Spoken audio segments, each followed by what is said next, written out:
कहानी की शुरुआत में हम एक लड़के को देखते हैं जहाँ पे एक लड़की उसे भरोसा देते हुए कह रही थी, लुओली चिंता मत करो, इस कंपटीशन को हम ही जीतेंगे। साथ ही साथ हम लोग वहाँ पे कुछ और कल्टीवेटर्स के ग्रुप को भी देखते हैं जहाँ पे उनका लीडर फ्लेक्स करते हुए कह रहा था, मेरे होते हुए इस कंपटीशन को और कोई भी नहीं जीत सकता। लेकिन चलो उससे पहले कुछ मजे करके आते हैं। आपको अभी तक बिल्कुल भी समझ नहीं आ रही होगी कि आखिर ये कौन लोग हैं और ये किस कंपटीशन के बारे में बात कर रहे हैं। तो चलिए कहानी शुरू से स्टार्ट करते हैं। तो कहानी की शुरुआत में हम लोगों को एक नरेटिंग वॉइस के जरिए बताया जाता है जोंगटियान वर्ल्ड, जिसे मिडिल हेवन वर्ल्ड भी कहा जाता है। वहाँ पे अरबों लिविंग बींग्स मौजूद हैं। जोंगटियान वर्ल्ड के अंदर टोटल 108 सुप्रीम सेक्ट्स मौजूद हैं, 800 से भी ज्यादा साइड सेक्ट्स और 3000 से भी ज्यादा रिलीजियस सेक्ट्स मौजूद हैं, जो कि पुरानी परंपराओं को फॉलो करते हुए आ रहे हैं। इनमें से करोड़ों लोग ऐसे मौजूद हैं जिनके अंदर स्पिरिचुअल रूट्स मौजूद हैं, यानी कि वो इमॉर्टल कल्टीवेटर बनने की क्षमता रखते हैं। लेकिन साथ ही साथ लिंग जाओ का एक लोअर रियलम भी है, जो कि कल्टीवेशन करने के लिए बिल्कुल भी परफेक्ट नहीं माना जाता, क्योंकि वहाँ की एनर्जी हमेशा अनस्टेबल रहती है। लेकिन इस सब के बावजूद भी वहाँ पे अजीब सी ब्लड एनर्जी मौजूद है, जो कि डिवाइन एबिलिटीज को जगाने की ताकत रखती है। इसलिए लिंग जाओ लोअर रियलम होने के बावजूद भी अपने आप में बहुत ज्यादा खास माना जाता है, क्योंकि डिवाइन एबिलिटीज को कल्टीवेशन की दुनिया में बहुत ही ज्यादा खास और इम्पोर्टेंट माना जाता है, जो कि डाउ बॉडी और इमोर्टल बोन्स के बाद आती हैं। इसी से आप लोग अंदाजा लगा सकते हैं कि डिवाइन एबिलिटीज कितनी ज्यादा खास होती हैं। अब इस सब के चलते आज से लगभग 1000 साल पहले अपर रियलम के 7 किलिंग सेक्ट ने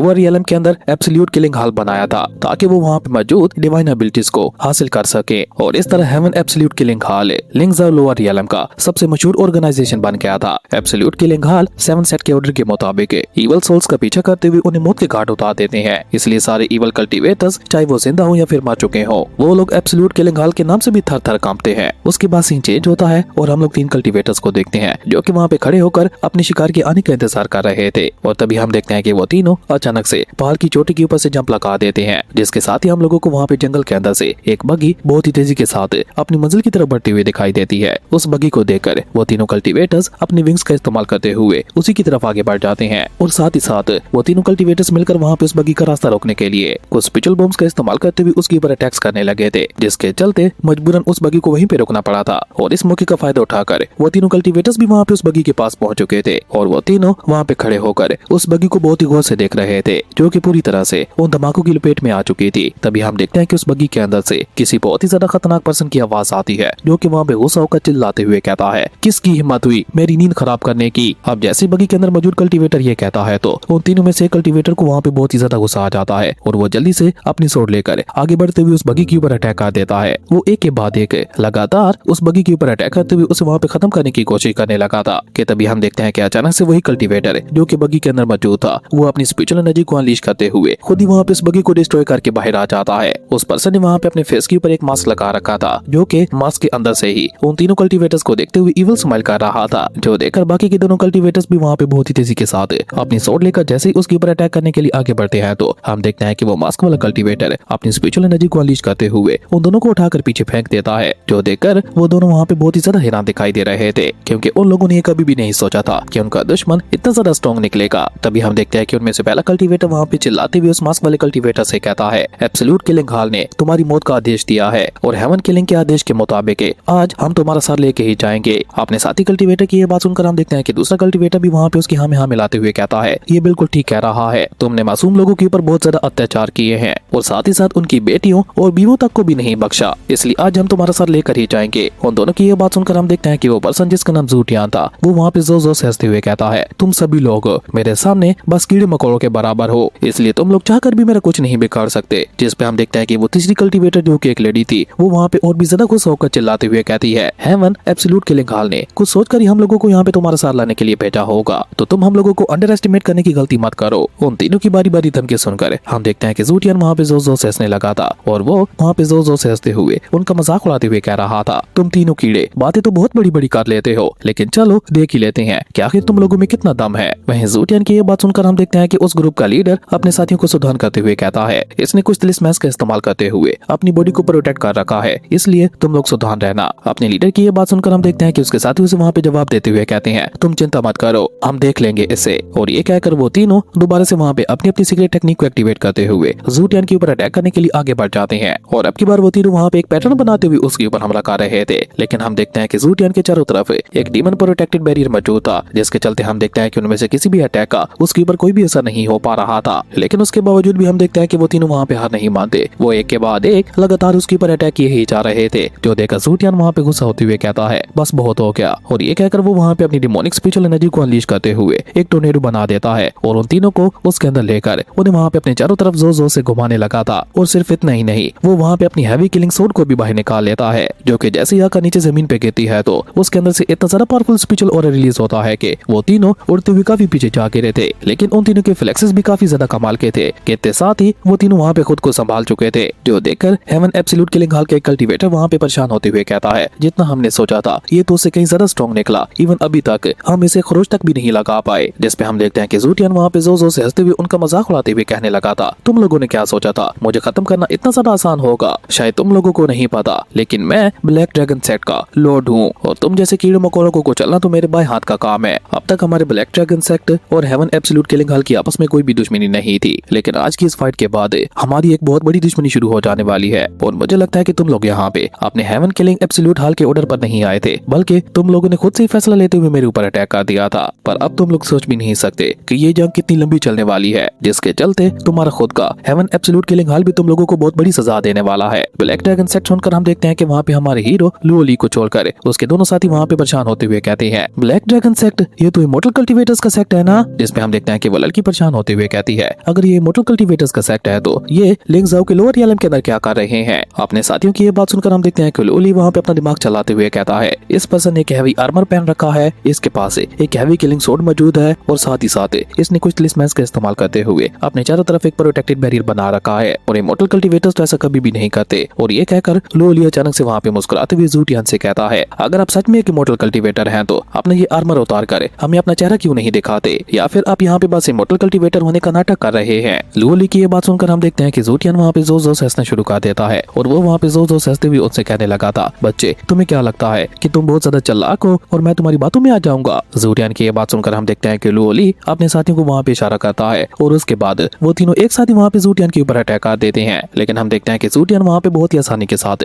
उनके अटैक्स को रोकते हुए उन तीनों को उठाकर वहाँ पे पीछे की तरफ फेंक देता है। लेकिन वो तीनों हार नहीं मानते, वो एक के बाद एक लगातार आगे बढ़ते हुए उसके ऊपर अटैक किए ही जा रहे थे। और तभी हम देखते हैं कि वो लड़की ऊपर से आते हुए अपनी सोर्ड को सीधा उसके सीने के अंदर घुसा देती है, जिसके चलते हम देखते हैं कि जूटियन वहाँ पे काफी हद तक घायल हो चुका था। तभी हम देखते हैं कि लुओली वहाँ पे चिल्लाते हुए उस लड़की को पीछे हटने के लिए कह देता है और खुद आगे बढ़ते हुए सामने से वहाँ पे उसके ऊपर अटैक कर चुका था, जिसके चलते अब की बार हम देखते हैं कि जूटियन और तो वो काफी पीछे जा गिरा था। लेकिन हम देखते हैं कि लुओली उसे वहाँ पे कोई भी मौका नहीं देना चाहता था। लेकिन जैसे वो दोबारा उसके ऊपर अटैक करने के लिए आगे बढ़ता है तो तब तक हम देखते हैं कि जूटियन वहाँ पे खुद को संभाल चुका था और वो लुओली के ऊपर अटैक करते हुए उसे उठाकर पीछे चट्टान के ऊपर दे मारता है। और जब लुओली के साथी वहाँ पे उसके ऊपर अटैक करने के लिए आगे बढ़ते हैं तो जूटियन उन दोनों के ऊपर भी अटैक करते हुए उन दोनों को उठाकर पीछे की तरफ फेंक चुका था। लेकिन तभी हम देखते हैं कि लुओली अपने पास एक स्पिरिट बोतल को बाहर निकालकर उसे वहाँ पे डिस्ट्रॉय कर देता है, जिसके अंदर मौजूद सारी एनर्जी सीधा जाकर जूटियन के ऊपर गिरती है और वो एनर्जी वहाँ पे अपना कमाल दिखाते हुए सीधा उसके तिलिस्मैन प्रोटेक्टिव बैरियर के ऊपर अटैक करते हुए उसे वहाँ पे डिस्ट्रॉय करने लगी थी। जिसके चलते हम देखते हैं कि जूटियन के चारों तरफ छोटे छोटे एनर्जी ब्लास्ट होने लगे थे, जिसकी वजह से जूटियन की हालत वहाँ पे काफी ज्यादा खराब हो चुकी थी। और उस मौके का फायदा उठाकर लुओली और उसके साथी आगे बढ़ते हुए उसके ऊपर अटैक करना शुरू कर चुके थे और अब काफी हद तक वो तीनों मिलकर वहाँ पे उसे कड़ी टक्कर भी दे पा रहे थे। लेकिन तभी हम देखते हैं कि जूटियन अपनी सोर्ड का कमाल दिखाते हुए एक ही बार में उन तीनों के ऊपर अटैक करते हुए उन तीनों को उठाकर पीछे की तरफ फेंक देता है, जिसमें हम देखते हैं कि वो लड़की तो वहाँ पे बहुत ही बुरी तरह से घायल हो चुकी थी। लेकिन लुओली ने अभी तक भी वहाँ पे हार नहीं मानी थी। अब वो अकेले ही वहाँ पे जूटियन का मुकाबला करने लगा था। हम देखते हैं कि लुओली वहाँ पे अटैक करने के साथ साथ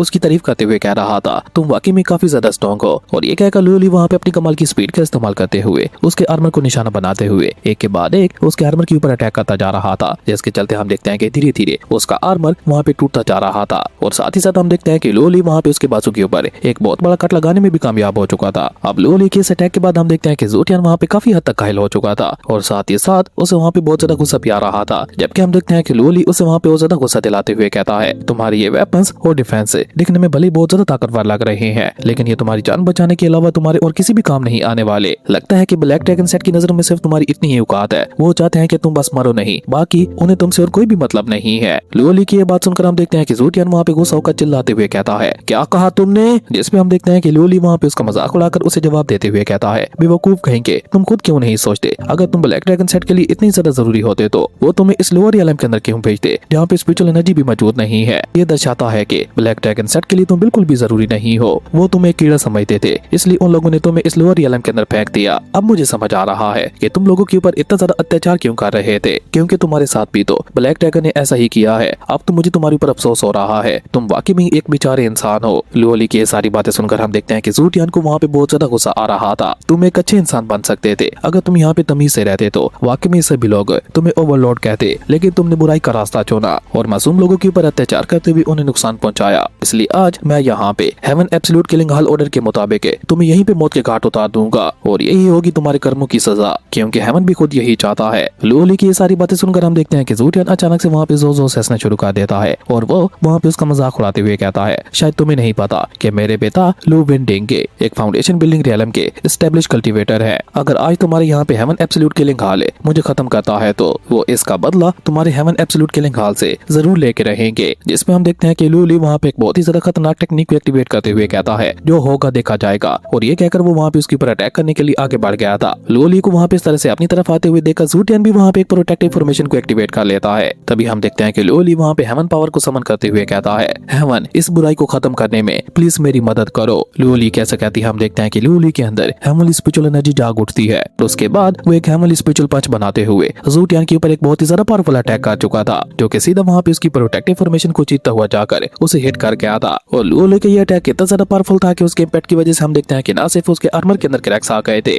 बल्कि उसी के साथ साथ ज़ू टियान के मुंह से वहाँ पे खून भी निकलने लगा था और वो उड़ता हुआ काफी दूर जा गिरा था। लेकिन हम देखते हैं कि लुओली वहाँ पे भी नहीं रुकता। वो दोबारा से वहाँ पे हेवनली स्पिरिचुअल पंचेस का इस्तेमाल करते हुए ज़ू टियान के ऊपर दोबारा से अटैक कर देता है और एक के बाद एक उसके ऊपर पंचेस की बरसात करते हुए कहने लगा था, ये उन मासूम लोगों के लिए जिन्हें तुमने मारा और उन्हें टॉर्चर किया। हम देखते हैं कि लुओली के अंदर इतना ज्यादा गुस्सा था कि वो वहाँ पे रुकने का नाम ही नहीं ले रहा था। वो एक के बाद एक ज़ू टियान को वहाँ पे पंचेस मारते हुए कह रहा था, चाहे कुछ भी हो जाए मैं इस बुराई को जल्द से खत्म करके रहूंगा। इवन हम देखते हैं कि उन पंचेस से निकलने वाला स्पिरिचुअल ऑरा इतना ज्यादा था कि उसके अपने साथी भी वहाँ पे खिसकते हुए पीछे होने लगे थे। और तभी देखते ही देखते लुओली वहाँ पे उसका खेल खत्म करने के बाद अपनी सोर्ड को ऊपर हवा में उठाते हुए कहता है, आखिर में सच्चाई और इंसाफ की ही जीत हुई। जबकि सामने की तरफ हम देखते हैं कि लुओली की ऐसी कमाल की पावर्स को देखकर उसके अपने साथी भी हैरान थे। इवन हम देखते हैं कि वो लड़की तो वहाँ पे हैरान होते हुए कह रही थी, ऐसा लगता है कि ब्रदर लुओली अपनी डिवाइन एबिलिटीज को अवेकन करने में कामयाब हो चुका है। उस लड़की की ये बात सुनकर हम देखते हैं कि वो मुसलमान उसे वहाँ पे इशारा करते हुए कहता है, अगर ऐसी बात है तो हम इसे और ज्यादा समय नहीं दे सकते, हमें इसे यहीं पे खत्म करना होगा। और ये कहकर वो दोनों वहाँ पे बहुत ही तेजी के साथ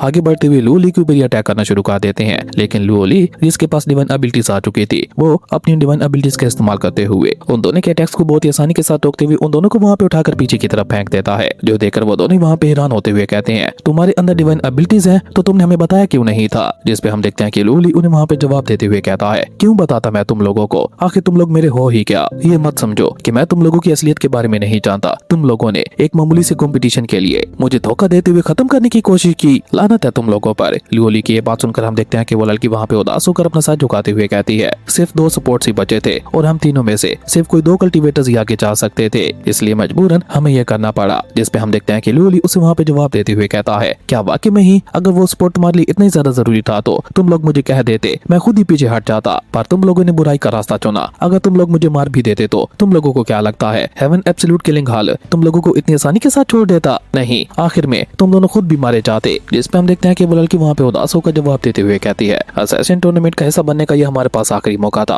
अगर हम लोग इस बार भी कामयाब ना हो पाते तो हमारी लाइफ का वैसे भी कोई मकसद ना रहता, इसलिए हमें मजबूरन ये सब कुछ करना ही पड़ा। और शायद तुम एवरलास्टिंग पॉइजन के बारे में भूल रहे हो, अगर उसमें हम नाकाम हो जाते तो वो पॉइजन हमारी ही जान ले लेता। जिसपे हम देखते हैं कि लुओली उन्हें वहाँ पे जवाब देते हुए कहता है कि बहाने मत बनाओ। अगर तुम लोगों को उस पॉइजन का इतना ही डर होता और अगर तुम लोगों के दिल में सच्चाई होती तो तुम लोग किसी को मारने की बजाय अपनी कल्टीवेशन को ही तर्क कर देते। लेकिन तभी हम देखते हैं कि वो ड्रैगन कल्टीवेटर वहाँ पे गुस्सा होकर चिल्लाते हुए कहता है, अपनी ये बकवास बातें बंद करो। मैं शुरू से ही तुम्हारा दुश्मन रहा हूँ। मैं हमेशा से तुमसे जलते हुए आ रहा हूँ। हमेशा से हर चीज में मुझसे अच्छे थे और ये बात मुझे बिल्कुल भी पसंद नहीं है। वैसे भी हम लोग असैसिन्स हैं और असैसिन्स कभी भी अच्छे नहीं होते। अपने रैंक को पुश करने के लिए वो किसी भी हद तक जा सकते हैं। और तुम जो अच्छे होने की बातें कर रहे हो, आज तक मैंने न जाने कितने ही अच्छे काम किए हैं, तो उसके बदले में मुझे क्या ही मिला? तो क्यों ना आज एक बुरा काम करके ही देख लिया जाए। तुम्हें खत्म करने के बाद हो सकता है कि मेरी किस्मत बदल जाए। और ये कहकर वो वहाँ पे अपनी हैवी स्वॉर्ड का इस्तेमाल करते हुए जल्दी से आगे बढ़कर दोबारा से लुओली के ऊपर अटैक करना शुरू कर देता है। लेकिन हम देखते हैं कि लुओली वहाँ पे उसके हमले को डॉज करते हुए अपनी आधी टूट चुकी स्वॉर्ड का इस्तेमाल करते हुए उसका मुकाबला करने लगा था। तभी हम देखते हैं कि वो ड्रैगन कल्टीवेटर गुस्सा होकर ड्रैगन ट्रांसफॉर्मेशन टेक्निक का इस्तेमाल करता है, जिसके चलते हम देखते हैं कि उसकी पावर्स पहले से कई गुना ज्यादा बढ़ चुकी थी और वो जल्दी से आगे बढ़ते हुए दोबारा से लुओली के ऊपर अटैक करना शुरू कर चुका था। जो देखकर हम देखते हैं कि लुओली लूली भी जल्दी से वहाँ पे अपनी डिवाइन एबिलिटी को अवेकन कर लेता है और वो वहाँ पे बहुत ही आसानी के साथ उसके अटैक को रोकते हुए उल्टा वहाँ पे उसके साथ फाइट बैक करते हुए उसे बहुत ही बुरी तरह से पीटने लगा था और वो वहाँ पे उसकी स्वॉर्ड उठाकर उसके ऊपर हमला करने ही वाला था कि तभी हम देखते हैं कि बेचारी वो लड़की वहाँ पे चिल्लाते हुए कहती है, नहीं तुम मर नहीं सकते। लेकिन हम देखते हैं कि लूली अपनी स्वॉर्ड को बिल्कुल एंड समय पे रोक चुका था। वहीं अपनी मौत को अपने इतने ज्यादा करीब देखकर तो उस ड्रैगन कल्टीवेटर की आंखें भी वहाँ पे फटी की फटी रह गई थी। तभी हम देखते हैं कि वो वहाँ पे उदास होते हुए कहता है, तो इसका मतलब है कि तुमने हमेशा से अपनी ट्रू स्टैंड को छुपा रखा था। जिस पे लूलू जवाब देते हुए कहता है, अगर तुम दोनों ने सामने से आकर ये कह दिया होता कि तुम मत जाओ तो मैं खुशी खुशी मर जाता, पर तुम लोगों ने गलत रास्ता चुना। और ये कहकर लूली वहाँ पे उदास होते हुए अपना सर झुका लेता है। इस बीच हम देखते हैं कि वो ड्रैगन कल्टीवेटर जैसे दोबारा से लूली के ऊपर अटैक करने की कोशिश करता है तो वो लड़की उसे वहाँ पे रुकते हुए कहती है, अब फाइट बैक करने का कोई मतलब नहीं बनता। लेकिन अभी वहाँ पे ये सब कुछ चल ही रहा था कि तभी हम देखते हैं कि वहाँ पे किसी डीमन के जो सेसने की आवाजें आने लगती हैं, जो देखकर वो तीनों वहाँ पे काफी ज्यादा सुधान हो जाते हैं। ये आवाज किसी और की नहीं बल्कि ज़ूटियन की बॉडी से आ रही थी। हम देखते हैं कि अचानक से वहाँ पे उसकी बॉडी से बहुत ही ज्यादा powerful demonic spiritual energy release होने लगती है और वो दोबारा से अपनी जगह पे उठ खड़ा होता है और ऊपर हवा में उठते हुए कहने लगा था, तुम तीनों की इस मीठी लड़ाई को देखकर तो वाकई में ही मजा आ गया। तुम तीनों तो वाकई में ही आपस में बहुत ज्यादा प्यार करते हो। तुम लोगों को क्या लगा था तुम मेरे जैसे की मोटल कल्टीवेटर को इतनी आसानी के साथ मार सकते हो? अगर तुम्हारे जैसे मामूली कीड़े इतने ज्यादा पावरफुल हो सकते हैं तो मैं तो स्पिरिचुअल रूट को अवेकन कर चुका हूँ, तो सोचो मैं कितना ज्यादा पावरफुल होऊंगा, जो कि अपर रियल में असेंड हो चुका था। और ये कहकर वो वहाँ पे लूली की तरफ देखते हुए कहता है,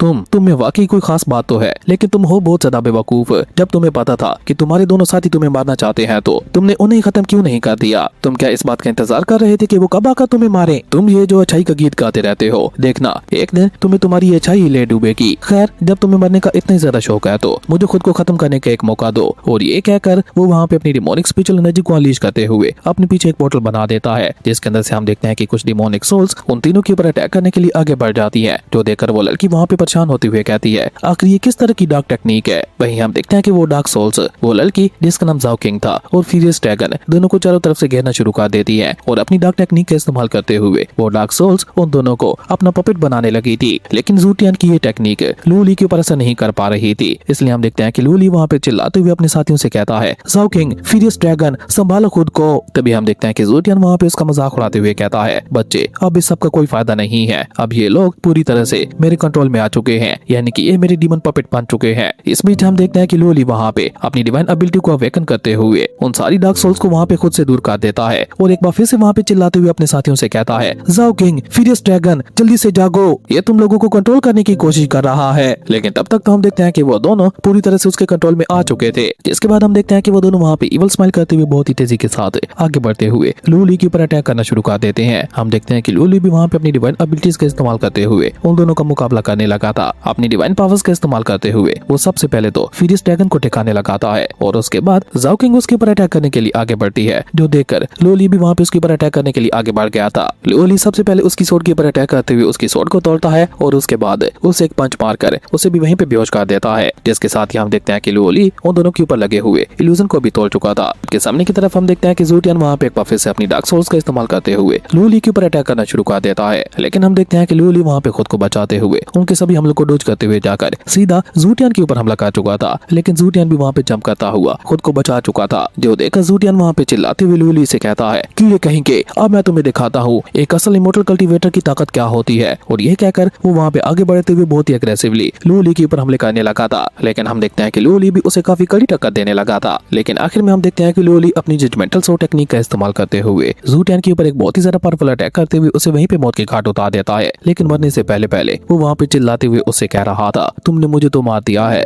लेकिन मेरे मरने के बाद तुम्हें अपने साथियों को भी मारना पड़ेगा। ज़ूटियन कैसा कहती हम देखते हैं कि उसके दोनों साथी दोबारा से अपनी जगह पे खड़े हो जाते हैं, जहाँ पे डीमन पावर्स उन दोनों के ऊपर पूरी तरह से हावी हो चुकी थी, जो देखकर लूली पहले तो काफी ज्यादा उदास हो जाता है। लेकिन वो वहाँ पे बुराई को जल्द से खत्म करने के लिए एक बार फिर से अपने दिल को पत्थर कर चुका था। सबसे पहले वो आगे बढ़कर वहाँ पे फ्यूरियस ड्रैगन के ऊपर अटैक करते हुए उसके गले के ऊपर एक कट लगा देता है, जिसके साथ ही फ्यूरियस ड्रैगन की वहीं पे मौत हो जाती है। उसके बाद जैसे ही जाओ किंग उसके ऊपर अटैक करने के लिए आगे बढ़ती है तो वो अपनी स्वॉर्ड का इस्तेमाल करते हुए जाओ किंग के ऊपर भी जानलेवा अटैक कर देता है। लेकिन मरने के बाद उन दोनों के ऊपर लगा वो इल्यूजन भी टूट गया था। फ्यूरियस ड्रैगन की तो तुरंत ही मौत हो गई थी, लेकिन जाओ किंग अभी तक भी जिंदा थी, जो कि मरने से पहले लूली से माफी मांगते हुए कहती है, ब्रदर लूली प्लीज हमें माफ कर देना, हमने ये सब कुछ जो कुछ भी किया था अपने सर्वाइवल के लिए किया था। उसके बाद सीन चेंज होता है और हम लोगों को वहाँ पे फ्लैशबैक का सीन दिखाया जाता है, जहाँ पे फ्यूरियस ड्रैगन और जाओ किंग दोनों मिलकर आपस में प्लानिंग कर रहे थे। फिरियस ड्रैगन गुस्सा होते हुए कह रहा था लुओली के पास ना तो कोई डिवाइन पावर है और ना ही कोई स्पिरिचुअल रूट है, लेकिन उसके बावजूद भी न जाने मास्टर उसे इतना ज्यादा क्यों फेवर करते हैं। अगर ऐसे ही चलता रहा तो मास्टर तो वो सपोर्ट लुओली को ही दे देंगे, इसलिए हम लोगों को लुओली को ठिकाने लगाना ही होगा। और आज हमें जो मिशन मिला है उसी में हम लुओली को घायल कर देंगे। वो इतना ज्यादा घायल हो जाएगा कि वो अपने जख्मों की ताब ना लाते हुए खुद ही मर जाएगा, जिसके चलते किसी को भी हमारे ऊपर शक नहीं होगा। फिरियस ड्रैगन की ये बात सुनकर हम देखते हैं कि जाओ किंग भी वहाँ पे केवल स्माइल करते हुए उससे कहती है, क्या वाकई में इसके अलावा और कोई रास्ता नहीं है?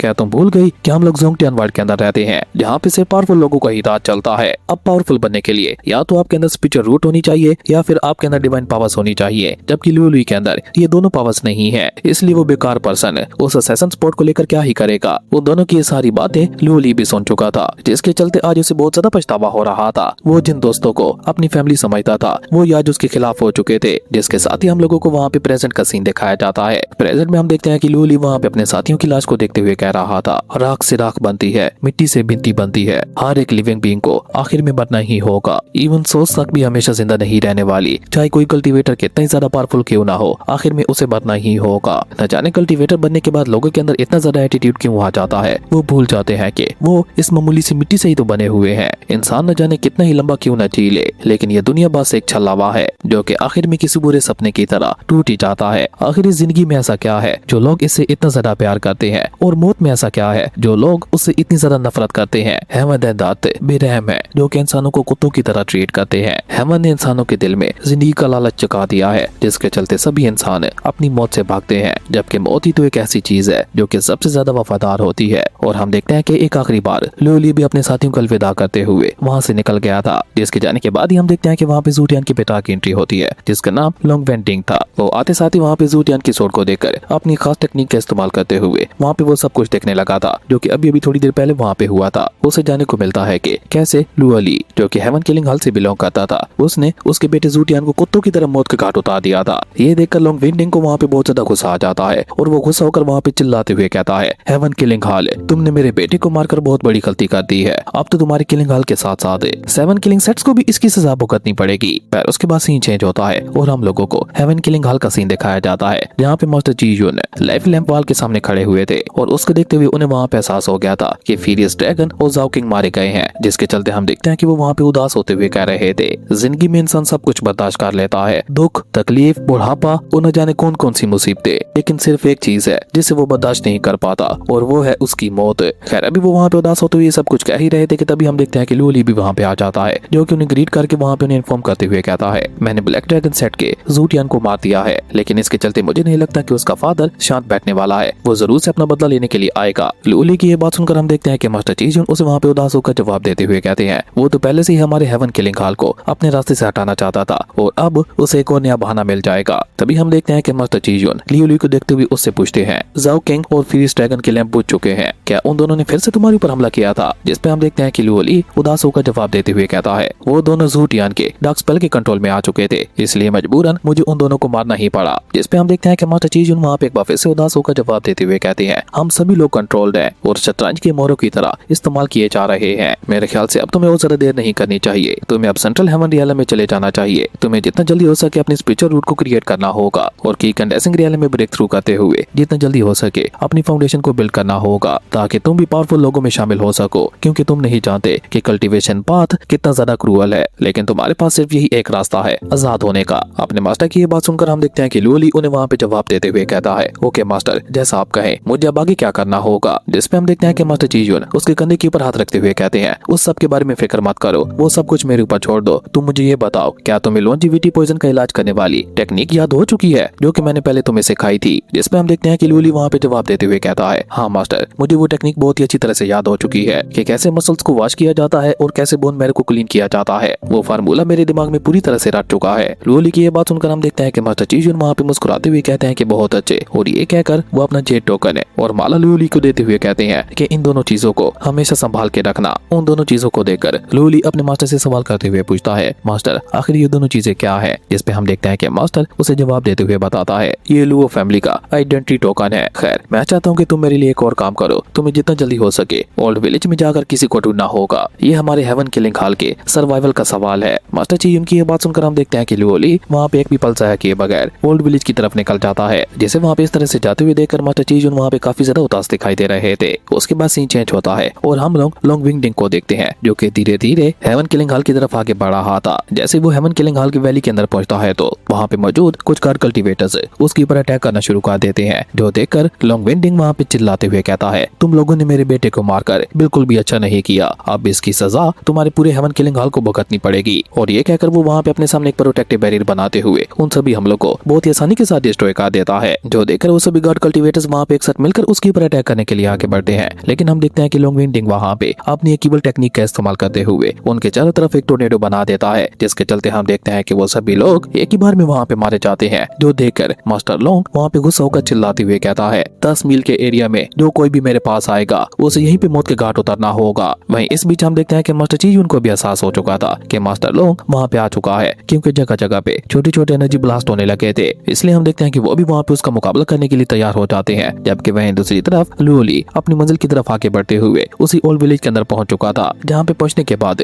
वो इधर उधर देखते हुए कहता है, ये जगह बिल्कुल वैसी ही लग रही है जैसी कि मास्टर ने मुझे बताई थी। और ये कहकर लुओली वहाँ पे मौजूद एक घर के अंदर चला जाता है। जबकि वहीं दूसरी तरफ हम देखते हैं कि मास्टर लॉन्ग धीरे धीरे आगे बढ़ते हुए वहाँ पे हेवन किलिंग हॉल के लोगों को मौत के घाट उतारता जा रहा था। जो कोई भी उसके रास्ते में आ रहा था वो उसे वहाँ पे तुरंत ही मारता जा रहा था। उस अकेले ने ही पूरे हेवन किलिंग हॉल के अंदर तबाही मचा दी थी। अब तक वो न जाने कितने गार्ड कल्टीवेटर्स को मौत के घाट उतार चुका था, जिसके चलते हम देखते हैं कि लाइफ लैंप वाल के ऊपर वो सारे लैंप बहुत ही तेजी के साथ बुझने लगे थे। इस बीच हम देखते हैं कि गार्ड कल्टीवेटर्स के ग्रुप और आगे बढ़ते हुए स्पेशल बॉम्ब्स का इस्तेमाल करते हुए उसके ऊपर हमले करने लगे थे। लेकिन हम देखते हैं कि वो वहाँ पे बहुत ही आसानी के साथ उनके हमलों को रोकते हुए थंडर लाइटिंग टेक्निक का इस्तेमाल करते हुए एक बार फिर से उन सभी को मौत के घाट उतार देता है। इवन उस अटैक को रोकने के लिए तो मास्टर चीजुन को भी वहाँ पे अपने सामने एक प्रोटेक्टिव बैरियर लगाना पड़ा था। जबकि वहीं दूसरी तरफ हम देखते हैं कि लुओली जैसे उस घर के अंदर जाता है तो उसे वहाँ पे कोई भी दिखाई नहीं दे रहा था। ऊपर से वो घर बहुत ही ज्यादा गंदा लग रहा था। लेकिन तभी हम देखते हैं कि वहाँ पे एक ट्रांसफॉर्मेशन एक्टिवेट हो जाती है, जो कि लुओली को उसी कमरे के अंदर ही बंद कर देती है। और तभी हम देखते हैं कि उसके मास्टर की सोल वहाँ पे अपीयर होती है, जो कि लुओली से कहते हैं, लुओली मेरे बच्चे तुम्हें अपनी ताकत को बचा के रखना होगा। जिसपे हम देखते हैं कि लुओली वहाँ पे परेशान होते हुए कहता है, मास्टर ये आप क्या कह रहे हैं और आखिर आपने मुझे यहाँ पे बंद क्यों कर दिया है। जिसपे हम देखते हैं कि मास्टर चीजुन वहाँ पे उससे माफी मांगते हुए कहते हैं, लुओली मेरे बच्चे मुझे माफ करना, पर तुम्हारे लिए यही बेहतर था।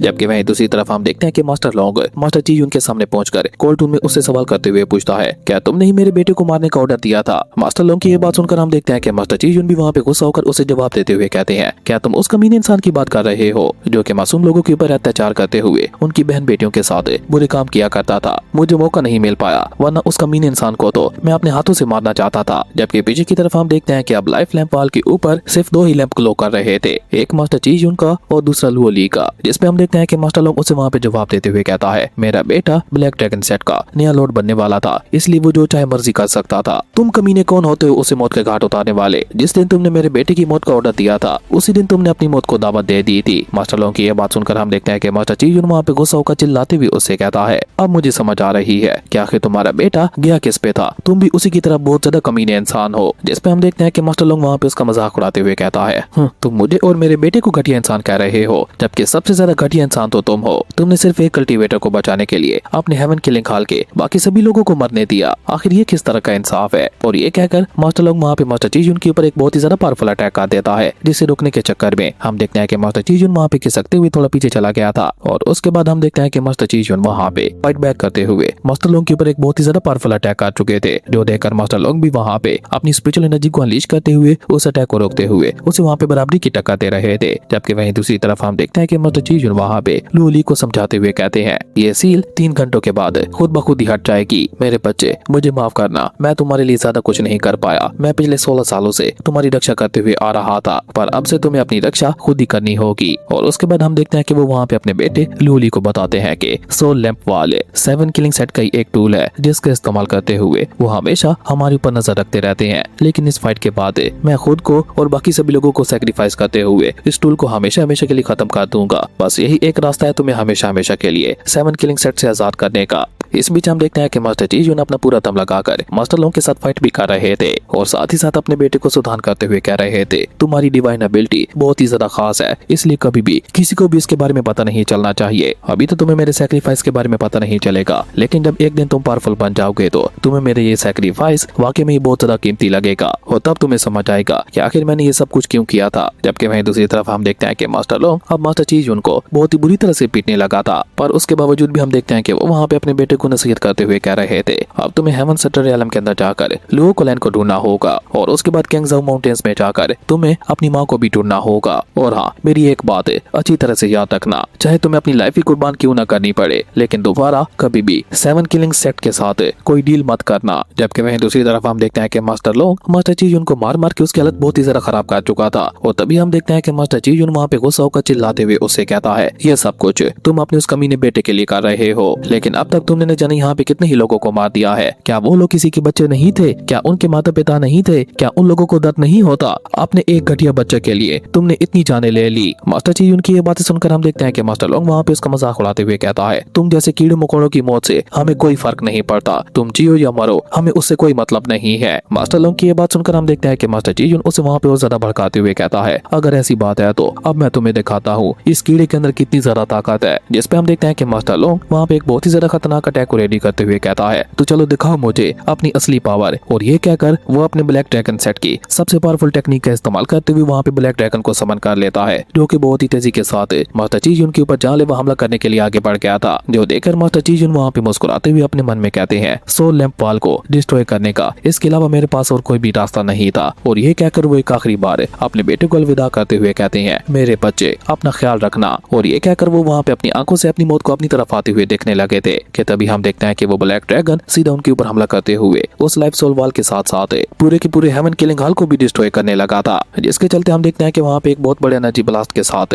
न सिर्फ मास्टर चीजून की मौत हो गई थी, बल्कि उसी के साथ साथ पूरा हेवन एब्सोल्यूट किलिंग हॉल भी डिस्ट्रॉय होने लगा था। जो देखकर मास्टर लोंग के फेस के ऊपर एक ईवल स्माइल आ चुकी थी। लेकिन अच्छी बात यह थी कि मास्टर चीजून अपने इरादे में कामयाब हो चुके थे। खैर, उस एनर्जी ब्लास्ट से पहला हुआ धुआं जब वहाँ पे खत्म होता है तो हम देखते हैं कि मास्टर चीजून अभी तक भी वहाँ पे जिंदा थे और वो वहाँ पे बड़ी बड़ी चट्टानों के नीचे दबे हुए थे, जो कि अभी तक भी वहाँ पे हंसते हुए मास्टर लोंग की तरफ ही देख रहे थे। ये देखकर मास्टर लोंग को और भी ज्यादा गुस्सा आ जाता है और वो दोबारा से वहाँ पे हेवन किलिंग हॉल के ऊपर एक बहुत ही ज्यादा पावरफुल अटैक चलते हुए उसे पूरी तरह से तबाह कर देता है, जिसके चलते हम देखते हैं कि पूरे हेवन किलिंग हॉल के अंदर जगह जगह पे तबाही मचते हुए आग लग चुकी थी। जो देखकर मास्टर लोंग वहाँ पे उनका मजाक उड़ाते हुए जोर जोर से हंसते हुए कहने लगा था, अब मरने के बाद जाकर मेरे बेटे से मिलना, वो तुम्हें अच्छा सबक सिखाएगा। और उसके ऐसा कहते ही हम देखते हैं कि हेवन किलिंग हॉल का नामो निशान ही मिट चुका था। जो देखकर मास्टर लोंग वहाँ पे कमीनों की तरह जोर जोर से हंसने लगा था। जबकि वहीं दूसरी तरफ हम लियो ली को देखते हैं, जो कि बहुत ही ज्यादा उदास बैठा हुआ था। वो अपने मास्टर को याद करते हुए कह रहा था, मास्टर, एक मुझको बचाने के लिए आपने अपने साथ साथ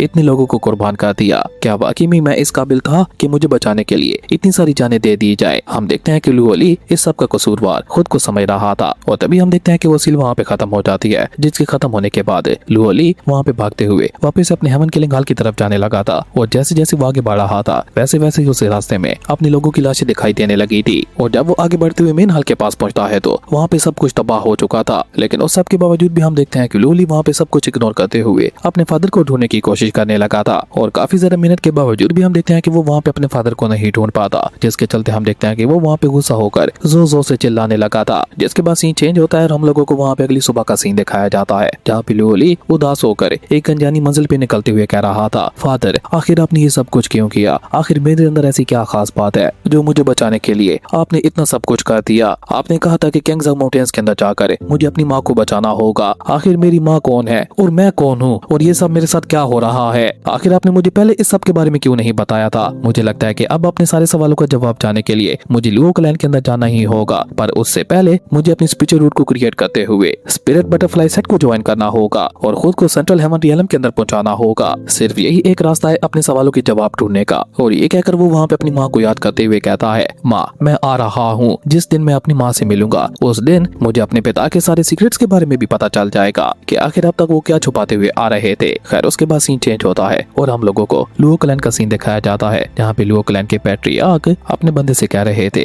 कि बहुत ही जल्द स्पिरिचुअल रूट सिलेक्शन टूर्नामेंट होने वाला है, तो मैं चाहता हूँ कि तुम और लुओ जिन दोनों उस टूर्नामेंट के अंदर अच्छा परफॉर्म करो। जिसपे हम देखते हैं कि वो बंदा उन्हें वहाँ पे ग्रीट करते हुए कहता है, क्लैन मास्टर, आप चिंता मत कीजिए, हम अपना पूरा दम लगा देंगे। जिसपे हम देखते हैं देखते हैं कि क्लैन मास्टर उसे कहते हैं जाओ और लुओ जिन के साथ मिलकर आने वाले टूर्नामेंट की तैयारी करो। क्लैन मास्टर की ये बात सुनकर हम देखते हैं कि वो पर्सन वहाँ से चला जाता है। खैर उसके बाद सीन चेंज होता है और हम अपने हीरो लियो ली को देखते हैं जो कि सिटी के अंदर पहुंच चुका था और तभी उसे वहाँ पे कुछ लोगों की आवाजें सुनाई देती है जो कि वहाँ पे उसी टूर्नामेंट के बारे में ही बातें कर रहे थे। वो कह रहे थे कि अगर हम लोग स्पिरिट बटरफ्लाई क्लैन को ज्वाइन कर लेते हैं तो हो सकता है हम लोगों को लुओ क्लैन के एंसेस्टर का डिसेबल बनने का भी मौका मिल जाए। असल में हर 22 सालों के बाद ये टूर्नामेंट होता था, इसलिए सभी लोग इस टूर्नामेंट के लिए बहुत ही ज्यादा एक्साइटेड दिखाई दे रहे थे। खैर उसके बाद सीन चेंज होता है और हम लियो मिंग और लुओ जिन को देखते हैं जो कि उसी टूर्नामेंट के लिए टाउन के अंदर आ चुके थे, लेकिन क्योंकि वो एक सिटी थी तो इसलिए हम देखते हैं कि अचानक से एक बच्ची उनके घोड़े के सामने आ जाती है, लेकिन तभी लुओ ली वहाँ पे बीच में आते हुए उस बच्ची को बचा लेता है। जो देखकर लुओ जिन वहाँ पे लियो मिंग के ऊपर गुस्सा करते हुए कहती है तुम्हें इतनी जल्दी क्या थी घोड़ा भगाने की। इवन हम देखते हैं कि लुओ ली भी उसे वहाँ पे डांटते हुए कह रहा था तुम लोग सिटी के अंदर फिर रहे हो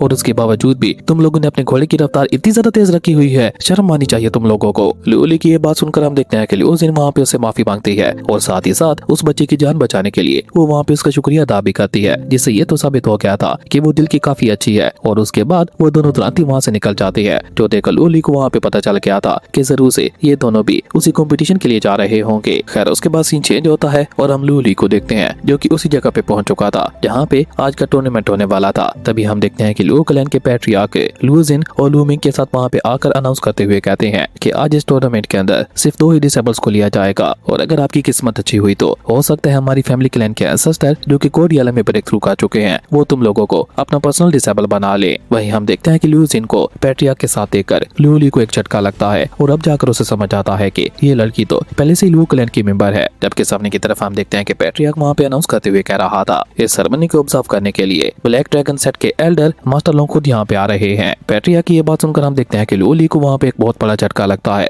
और इसी के साथ ही वहाँ पे मास्टर लोगों की एंट्री भी हो चुकी थी, जिसके साथ ही हमारी ये कमाल का एपिसोड यहीं पे खत्म हो गया था। दोस्तों अगर आप लोगों को ये वीडियो अच्छी लगी तो लाइक कर दें और अगर चैनल पे नए आए हो तो सब्सक्राइब करते जाना। तो मिलता है एक न्यू वीडियो में, तब तक के लिए बाय।